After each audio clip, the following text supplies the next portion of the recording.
Hey guys, welcome back to the Java video series from basic to advance level. आज हम देखेंगे what is a operator precedence table and also how a expression is evaluated using associativity. तो सबसे पहले देख लेते हैं operator precedence table क्यों काम आती है। तो basically operator precedence table determine करता है कि कौन से ऑर्डर में हमारे जो ऑपरेटर्स हैं इनसाइड एन एक्सप्रेशन वो इवैल्यूएट होंगे। तो basically operator precedence determines the order in which the operators in an expression are evaluated. अब जो सबसे यहाँ पर ऊपर जो फर्स्ट ये ऑपरेटर्स हैं तो हमारा प्रेसिडेंस सबसे ज़्यादा होगा। तो बेसिकली इन ऑपरेटर्स का प्रेसिडेंस सबसे ज़्यादा है, सबसे पहले ये ऑपरेटर्स इवैल्यूएट होंगे। फॉर एग्जांपल ब्रैकेट, तो सबसे पहले जो हमने ब्रैकेट में लिखा है वो इवैल्यूएट होता है और उसके बाहर की एक्सप्रेशन उसके बाद में इवैल्यूएट होती है। सिमिलरली उसके बाद आ जाते हैं सारे यूनरी ऑपरेटर्स, देन अरिथमेटिक के मल्टीप्लिकेटिव ऑपरेटर्स जो हैं उसके बाद आ जाते हैं, फिर आ जाता है additive operators, then shift operators and so on. तो असाइनमेंट ऑपरेटर्स का प्रेसिडेंस सबसे कम है।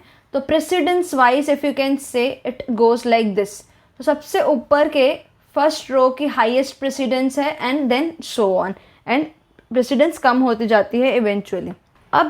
अब बोलोगे हमने इसमें से मोस्ट ऑफ द ऑपरेटर्स तो ऑलरेडी देख लिया है, इस वीडियो में हम क्या करेंगे। और सेकेंड चीज़, बहुत लोगों को डाउट होता है कि do we have to memorise this table. नहीं, आपको बिल्कुल ये टेबल को याद करने की ज़रूरत नहीं है। बहुत सारी चीज़ें इसमें से ऑब्वियस हो जाती है। हम कुछ एग्जाम्पल्स देखेंगे तब आप समझ जाओगे। अब प्रेसिडेंस तो आप समझ गए हो। प्रेसिडेंस मतलब एक्सप्रेशन में पहले कौन सा ऑपरेटर इवैल्यूएट होना चाहिए। तो सबसे पहले अगर ये ऑपरेटर्स प्रेजेंट है ऊपर के तो पहले वो सारे होने चाहिए एंड अकॉर्डिंगली जो ऑपरेटर्स नीचे नीचे हैं वो बाद में इवैल्यूएट होंगे। अब आ जाता है एसोसिएटिविटी। अब एसोसिएटिविटी का क्या काम है। फॉर एग्जांपल यहाँ पर जैसे कि ऑपरेटर्स अगर एक ही एक्सप्रेशन में मेरे एक ही रो से दो ऑपरेटर्स आ जाते हैं, ठीक है, तो आप इनमें से कौन सा पहले सॉल्व करोगे। तो वो प्रॉब्लम हमारा एसोसिएटिविटी सॉल्व करता है। तो बेसिकली अगर हमारे एक एक्सप्रेशन में मल्टीप्लिकेशन भी है, डिवीजन भी है, तो आप कैसे जाओगे, लेफ़्ट टू राइट जाओगे और वो एक्सप्रेशन को इवैल्यूएट करोगे। और एक एग्जांपल ले लेते हैं। फॉर एग्जांपल हमारे पास ये दोनों ऑपरेटर्स हैं, तो आप कैसे जाओगे, राइट टू लेफ़्ट एसोसिएटिविटी से जाओगे और आपकी एक्सप्रेशन को आप सॉल्व करोगे। तो अगर आप यहाँ पर एक चीज़ देख सकते हैं तो एसोसिएटिविटी राइट टू लेफ़्ट सिर्फ 3 जगह पर है। कहाँ पर, एक तो यूनरी ऑपरेटर्स के लिए वैलिड है एंड देन टर्नरी ऑपरेटर्स जो हमने लास्ट वीडियो में देखा, टर्नरी और conditional operator that is evaluated right to left, and then assignment operators. So how these operators are evaluated right to left हम ये एग्जाम्पल्स के जरिए अब भी समझेंगे, ठीक है। तो ये टेबल जस्ट आपको थोड़ा सा ध्यान रखनी है, you don't have to remember और memorize it. So let's understand the examples. बहुत ही इंटरेस्टिंग एग्जाम्पल्स होने वाले हैं। सो सबसे पहला यहाँ पर एग्जाम्पल आ जाता है int num is equals to 8 + 3 × 2। अब यहाँ पर आप एक चीज़ नोटिस कर सकते हो कि यहाँ पर 2 ऑपरेटर्स हैं, ठीक है, और ये जो 3 है ये 2 ऑपरेटर्स के बीच में है। तो हमको डिसाइड करना है कि ये जो हमारा ऑपरेंड है कौन से ऑपरेटर के साथ पहले लगेगा, ठीक है।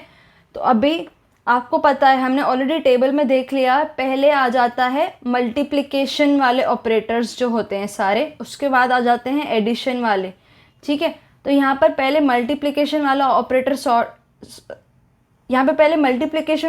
सॉल्व होना चाहिए। तो कैसे हो जाएगा, 8 प्लस यहाँ पर पहले ये सॉल्व हो जाएगा 3 × 2। तो 3 × 2 की वैल्यू क्या है, 6। तो हो जाएगा 8 + 6, यहाँ पे 8 + 6 की वैल्यू है 14। तो हमको आउटपुट में 14 आ जाएगा, करेक्ट। तो ऐसे हमने प्रेसिडेंस का यूज़ करके ये एक्सप्रेशन को सॉल्व किया। नेक्स्ट एग्जाम्पल देख लेते हैं। तो इसका आउटपुट जैसे हमने डिस्कस किया वैसे ही है। द नेक्स्ट एक्सप्रेशन इज़, हमको 3 वेरिएबल्स दिए गए हैं, a = 10, b = 4 एंड c = 1, ठीक है। और एक रिज़ल्ट है जहाँ पर हमारे रिज़ल्ट स्टोर करते हैं। तो यहाँ पर है a - ++ b - ++ c, ठीक है। तो आप इस एक्सप्रेशन को कैसे इवैल्यूएट करोगे।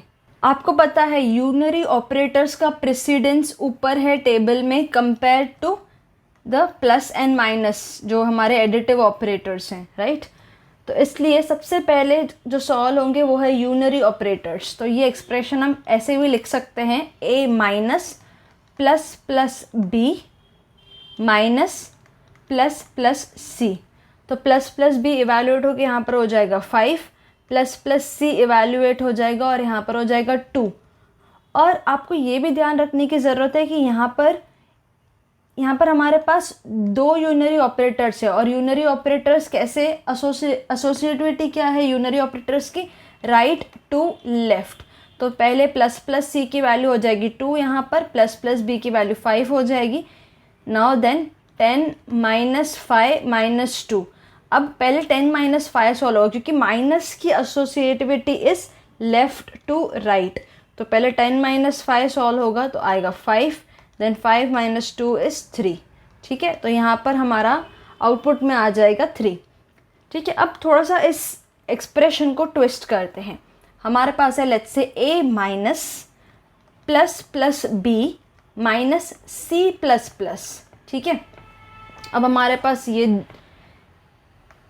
ये एक्सप्रेशन है। तो ये एक्सप्रेशन को सॉल्व करने के लिए आपको पता है क्या करना पड़ेगा, हमको पहले यूनरी ऑपरेटर्स को सॉर्ट करना पड़ेगा। तो यहाँ पर है a minus plus plus B की जगह क्या आ जाएगा, 5 वैल्यू आ जाएगा, माइनस सी प्लस प्लस। अब सी प्लस प्लस क्या है, ये आपको पता है पोस्ट इंक्रीमेंट ऑपरेटर है, हमने काफ़ी सारे एग्जाम्पल्स किए हैं।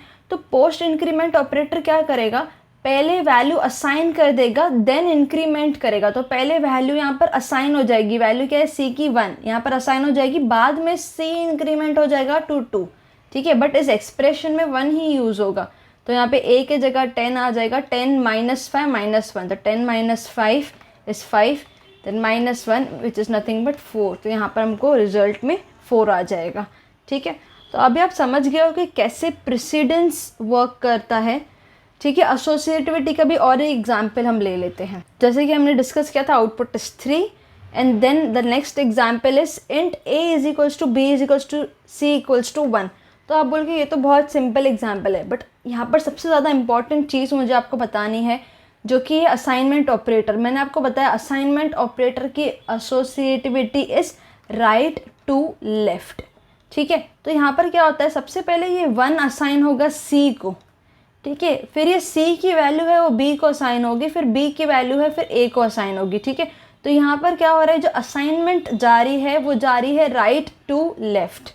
ठीक है, एक और एग्जाम्पल ले लेते हैं असाइनमेंट ऑपरेटर्स का क्लियरली समझने के लिए। तो हमारे पास int a is equals to 5 है। ठीक है, a की वैल्यू 5 है, उसके बाद हम लिखते हैं a, जो मल्टीप्लिकेशन के साथ हम असाइनमेंट ऑपरेटर यूज़ करते हैं, 5 प्लस 9। ठीक है, तो आपको इसका आउटपुट प्रिंट करना है।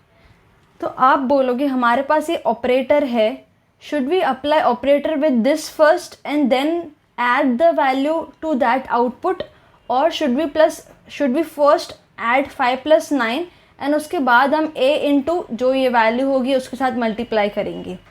आपको ये तो पता है ये क्या फॉर्म हो जाएगा, a is equals to a into 5 plus 9।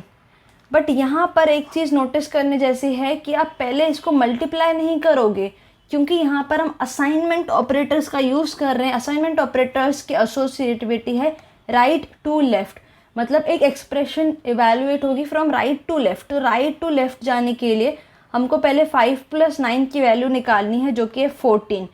अब a असाइनमेंट ऑपरेटर और उसके बाद 14, तो यहाँ पर आ जाएगा a की वैल्यू क्या है 5, तो a equals to 5 into 14 which is nothing but 70। तो a के पास वैल्यू आ जाएगी 70।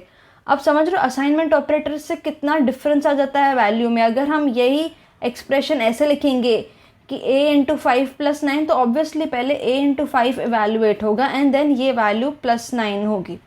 बट क्योंकि हमने असाइनमेंट ऑपरेटर यहाँ पर लिखा है तो इसकी एसोसिएटिविटी हो जाएगी right to left and answer will be 70। ठीक है, तो हमने कुछ इंटरेस्टिंग एग्जांपल्स ऑलरेडी कर लिए हैं। आप समझ गए हो how the precedence and associativity work. तो हमने मोस्ट ऑफ द जावा के फंडामेंटल्स कवर कर लिए हैं अब तक। अगर आपने ये वीडियो सीरीज़ नहीं देखी है, नहीं स्टार्ट की है, तो I would recommend you to start this video series, और हम मिलेंगे हमारे नेक्स्ट वीडियो में।